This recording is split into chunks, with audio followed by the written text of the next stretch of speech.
IPL అభిమానులకు ముఖ్యంగా Lucknow super Giants fans కి ఒక పెద్ద బ్రేకింగ్ న్యూస్.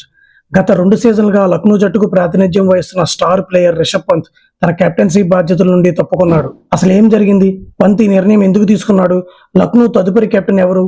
ఈ వివరాలు ఈ వీడియోలో చూద్దాం. ఐపీఎల్ 2026 సీజన్లో లక్నో సూపర్ జైంట్స్ ప్రదర్శన అత్యంత నిరాశాజనకంగా సాగింది.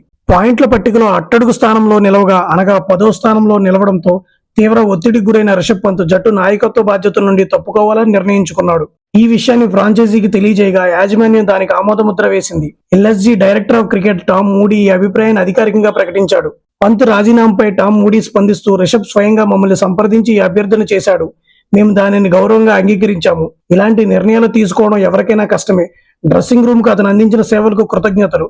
ఇప్పుడు మా దృష్టంతా జట్టు పునర్నిర్మాణంపైనే ఉంది అని తెలిపాడు. 2022లో ఐపీఎల్లోకి ఎంట్రీ ఇచ్చిన లక్నో జట్టుకి తొలి 3 సీజన్ల పాటు కేఎల్ రాహుల్ నాయకత్వం వహించాడు. ఆ తర్వాత ఐపీఎల్ 2025 మెగా వేలంలో ఢిల్లీ క్యాపిటల్స్ వదిలేసిన రిషబ్ పంత్ను ఏకంగా 27 కోట్లు భారీ ధరకు కొనుగోలు చేసి తమ కొత్త కెప్టెన్ గా లక్నో ప్రకటించింది. ఇది ఐపీఎల్ చరిత్రలోనే అత్యధిక ధర. జట్టు కోసం నా 200% ఇస్తాను అని అప్పట్లో పంత్ ఎంతో ఉత్సాహంగా చెప్పాడు. కానీ మైదానంలో ఆ ఆనందం ఎక్కువ కాలం నిలవలేదు. రిషబ్ పంత్ కెప్టెన్ గా 28 మ్యాచ్లకు నాయకత్వం వహించగా అందులో 10 మ్యాచ్ల్లో విజయం సాధించాడు. 18 మ్యాచ్ల్లో ఓటమి పాలయ్యారు. 2025లో జట్టు 7వ స్థానంలో నిలపగా 2026లో 10వ స్థానంలో నిలిపాడు.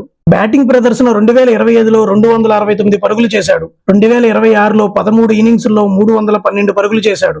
జట్టు వైఫల్యం పంత్ బ్యాటింగ్ పైన తీవ్ర ప్రభావం చూపింది. పంత్ తన స్థాయికి తగ్గ ఆటను ప్రదర్శించలేకపోయాడు.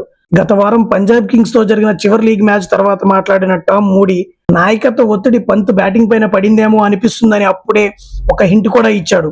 మరి పంత్ తర్వాత ఎల్ఎస్జీ పగ్గాలు చేపట్టేది ఎవరు? ఫ్రాంచైజీ దీనిపైన ఇంకా ఎలాంటి అధికార ప్రకటన చేయలేదు. బహుశా డిసెంబర్లో జరిగే వేలం వరకు ఎదురు చూసే అవకాశం ఉంది. అయితే ప్రస్తుత జట్టులో కెప్టెన్ సిరీస్ లో 3 విదేశీ దిగ్గజాలు ఉన్నారు. Australia T20 captain Mitchell Marsh, south Africa T20 league లో Durban super Giants captain add-on Markram, major league cricket లో ముంబై న్యూయార్క్స్ జట్టుకు 2 సార్లు టైటిల్ అందించిన నికోలస్ పూరన్. వీరిలో ఎవరికి పగ్గాలు దక్కుతాయో లేదా కొత్త ఆటగాడిని వేలంలో కొనుగోలు చేస్తారో వేచి చూడాలి.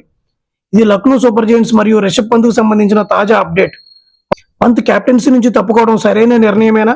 లక్నో తదుపరి కెప్టెన్ ఎవరు కావాలనుకుంటున్నారు? మీ అభిప్రాయాన్ని కామెంట్స్ రూపంలో తెలియజేయండి. మరిన్ని క్రికెట్ అప్డేట్స్ కోసం మన ఛానల్ సబ్స్క్రైబ్ చేసుకోండి.